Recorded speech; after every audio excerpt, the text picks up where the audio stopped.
सभी को जय श्री राम। जैसा कि आप सभी को विदित है कि प्रभु श्री राम के प्राण प्रतिष्ठा होने वाली है और पूरा जन समाज, पूरा हिंदुत्व, पूरा विश्व प्रभु श्री राम के आगमन पे अति प्रसन्न और भावुकता में है। लेकिन आइए रामचरितमानस के उन घटनाओं को हम सुनते हैं जिससे कि हम कुछ प्रेरणा ले सके, हम रामचरितमानस भगवान श्री राम के जीवन को जान सकें। त्याग दी सभी ख्वाहिशें, निष्काम बनने के लिए राम ने बहुत कुछ खोया श्री राम बनने के लिए। रामचरितमानस की जो घटनाएं हैं वो हमें बहुत प्रेरणा देने वाली घटनाएं हैं, त्याग की मूर्ति की घटनाएं हैं। कहा जाता है कि जहां निष्काम भाव हो वह रामायण है, जहां छीनने की भावना हो वो महाभारत है। तो आइए सबसे पहले हम प्रभु श्री राम के जीवन से कुछ सीखते हैं। प्रभु श्री राम का जीवन सदैव यह बताता है कि सदैव सही का चुनाव करना चाहिए। जिस समय मां सीता का अपहरण हो जाने के बाद श्री हनुमान जी के माध्यम से सुग्रीव से मुलाकात होती है और सुग्रीव उस समय अपने भाई की घटना बताता है, बाली की घटना बताता है और उसके बाद प्रभु श्री राम ने बाली का वध किया। बाली कहता है कि हे प्रभु, मेरा कौन अवगुण था, मैं बैरी सुग्रीव प्यारा, कि प्रभु मैं बैरी हूं और सुग्रीव आपको प्यारा है। तब भगवान श्री राम कहते हैं कि अनुज वधु भगनी सुत नारी, सुन सठ कन्या सम्मचारी, इन्हीं कुदिष्टि बिलोकही जेही, ताही बधे कछु पाप न होई। हे दुष्ट सुनो, जो व्यक्ति अपने अनुज की पत्नी, बहन, पुत्र की स्त्री या कन्या पे भी किसी भी प्रकार का कुदृष्टि करता है या बुरे विचार करता है तो उसको मारने का भी कोई भी पाप नहीं लगता। तो आप सभी देखें कि भगवान श्री राम चाहते तो बाली का भी साथ लेते, जो कि माता सीता को एक दिन में ही लेके आ जाता, क्योंकि बाली को वरदान था कि उसके सामने जो खड़ा होकर युद्ध करेगा उसकी आधी शक्ति बाली को मिल जाएगी। अब बाली ने स्वयं रावण को 6 महीने तक अपने कांख में दबा कर रखा। वह चाहता तो एक दिन में रावण को पराजित करके राम को सीता लाके दे सकता था, लेकिन भगवान राम ने बल का नहीं सही का साथ चुनाव किया। तो इसलिए भगवान श्री राम के जीवन से भी बहुत कुछ सीखने को हमें मिलता है। महाराज दशरथ जो कि शीशे में देखे कि मेरा बाल पक चुका है, तो वह डिसीजन लेते हैं कि अब हमें चुनाव करना चाहिए। अब हमारा जो भार है वह भार हमें अपने पुत्र राम को प्रदान कर देना चाहिए। हमें इस घटना से यह सीख मिलती है कि एक समय तक हमें भी राजपाट जो भी दायित्व उसे करना चाहिए, लेकिन समय आने पे यह भार अपने पुत्रों को दे देना चाहिए, जिससे कि हम भी अपना चौथापन ईश्वर भक्ति में बिता सके, ईश्वर की पूजा आराधना ध्यान कर सके। यह डिसीजन है, क्योंकि सही डिसीजन ही लेना जीवन का एक चुनाव है और अपने आने वाले पीढ़ियों को आगे बढ़ने का मार्गदर्शन भी देना हमारा परम कर्तव्य है। उस समय दशरथ जी ने यह चिंतन किया कि नहीं, अब मेरा उम्र समय हो चुका है। यह घटना आज के समाज के लिए है। लोग पद पाने के बाद पद को छोड़ना ही नहीं चाहते, वह पद पे पूरी तरीके से जमे रहते हैं जब तक कि उनके शरीर से प्राण न निकल जाए। वह चाहते ही नहीं कि मेरे कुर्सी पे कोई और बैठे। लेकिन यह घटना नई पीढ़ियों को देने के लिए हमारे तरफ इंगित करती है कि जब हमारा समय पूर्ण हो जाए तब हमें नई पीढ़ियों को देना चाहिए, जिससे कि वह भी आगे बढ़ सके, नए अनुभवों को संग्रह कर सके। वृक्ष नए पत्तों को उगने से मना कर देता है, उन पर बसंत कभी नहीं आते, उन पे काग और बाज ही सदा ठोकर मारते रहते हैं। इसलिए नए पत्तों का आगमन, नए बसंत का आगमन करते रहना चाहिए, परिवर्तन होते रहना चाहिए।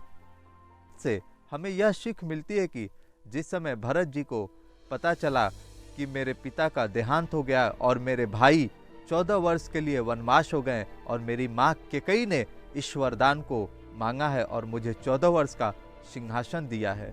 पिता के क्रियाक्रम हो जाने के बाद भरत ने अगले सुबह भरत को राजपाठ में बुलाया गया और उस समय सभागारों में गुरुजन मंत्रियों ने कहा कि भरत, आज से तुम इस गद्दी पे बैठो और आगे से अयोध्या का राजपाट संभालो। तब भरत ने मना कर दिया। तब गुरु ने कहा कि नहीं, यह मेरा आदेश है और ये तुम्हारे पिता का आज्ञा है। तब भी भरत ने माना कर दिया। तब गुरुदेव ने दबाव डालते हुए कहा कि अगर मैं आदेश दूं कि तुम्हें राजपाट पे बैठना है, इस गद्दी पे बैठना है, तो क्या तब भी तुम मना कर दोगे? तब भरत ने हाथ जोड़कर कहा, गुरुदेव, अगर मैं इस गद्दी पे बैठूंगा, मोहे राजपाठ देही तबही, रासे रसा तल जाही तबही। अगर गुरुदेव मुझे आपने राजपाठ या गद्दी दी तो उस समय यह धरती रसातल में चली जाएगी। तब गुरुदेव ने कहा कि मुझे तो यह बात थोड़ी भी समझ में नहीं आई कि तुम कहना क्या चाहते हो। इस धरती पर ना जाने कितने राक्षसों ने, हिरण्यकश्यप, रावण, कुंभकर्ण इत्यादि ऐसे राक्षसों ने राज किया, तब भी यह धरती रसातल में नहीं गई। और तुम जैसे अगर धर्मात्मा इस धरती पे राज करेंगे, गद्दी पे बैठेंगे, तो क्यों धरती रसातल में जाएगी? तब भरत कहते हैं कि हे प्रभु, धरती को यह पूर्णतः मालूम था कि यह राक्षस हैं, चाहे वह रावण हो, कुंभकर्ण हो या हिरण्यकश्यप हो या अन्य भी राक्षस है, उन्हें यह पता था कि यह राक्षस हैं।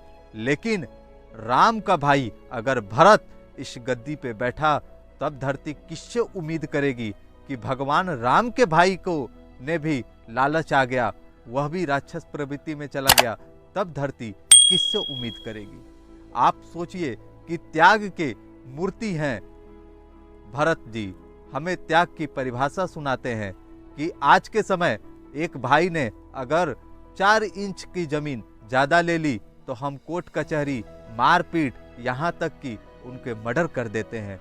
लेकिन रामचरितमानस हमें यह सीख देती है कि बड़े भाई का प्रेम, आदर, सम्मान सदैव करते रहना चाहिए और छोटे भाई का कैसा स्वभाव होना चाहिए, इसके प्रति भी हमें सीख देती है।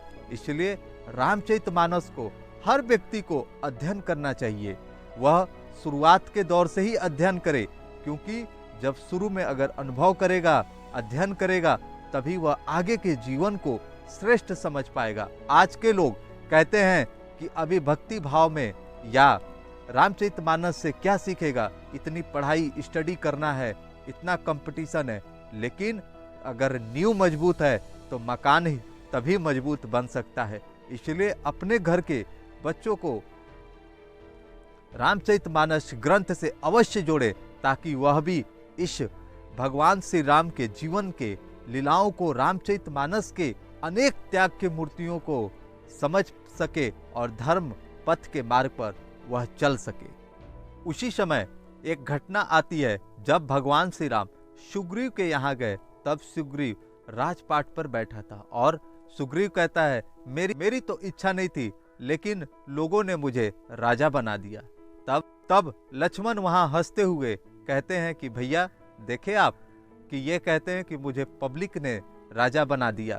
तब राम कहते हैं कि हो सकता है लोगों का दबाव हो, लोगों का स्नेह हो।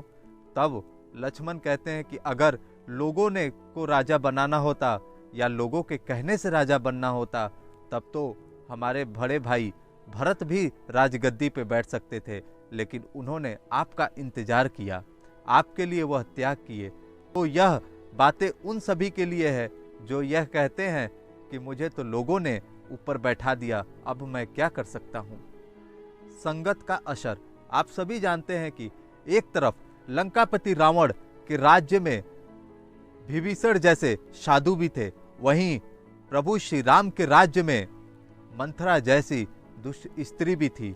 एक तरफ विभीषण के बात ना मानने से रावण का पूरा राज्य समाप्त हो गया, वहीं दूसरी तरफ मंथरा की बात कैकेयी ने माना तो राम का पूरा राज्य, तो अयोध्या जैसी नगरी भी सुनसान पड़ गई। तो यह है सबसे बड़ी चीज कि संगत का असर। तो हमें संगत का सबसे बड़ा असर जीवन में पड़ता है। तो संगत का सही चुनाव करें, मित्रों का सही चुनाव करें, जिनसे हम अच्छे कार्य कर सकें, अच्छा समाज का निर्माण कर सकें। क्योंकि दुष्ट की संगति से दुष्ट ही होती है। जहाँ कुमति तहाँ सुमति नहीं, जहाँ दुष्ट लोग होते हैं वहाँ सुमति नहीं होती है। इसलिए सदैव अच्छी संगति का चुनाव करें।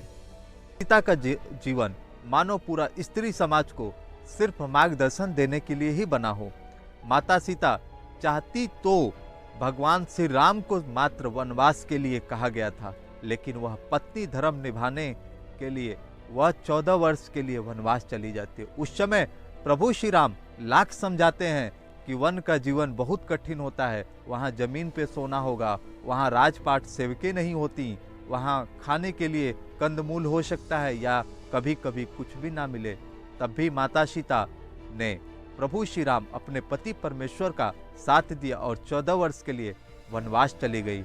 आज के समय लोग थोड़ी थोड़ी घटनाओं में सीधे चले जाते हैं, लेकिन माता सीता यह हमें सीख देती हैं कि जिस बार आपकी विवाह हो जाने के बाद आपका जीवन का मेन उद्देश्य, मेन लक्ष्य आपके पति परमेश्वर होते हैं। इसलिए उनका साथ हर सुख दुख में उनका साथ अवश्य देना चाहिए। माता सीता एक और सीख देती हैं कि जिस समय स्वर्ण के हिरण को देखा जाता है, उस समय माता सीता ने कहा मुझे यह हिरण चाहिए। राम समझाते हैं लेकिन फिर भी कहती हैं कि नहीं, मुझे यह हिरण चाहिए। तब उस समय प्रभु श्री राम हिरण के तरफ बढ़ते हैं और इधर रावण आके माता सीता का हरण कर ले जाता है। यहाँ पे हमें यह सीख मिलता है कि जल्दी अमीर बनने की इच्छा में हम बहुत बार गलत डिसीजन ले लेते हैं, गलत संगति पड़ जाती है।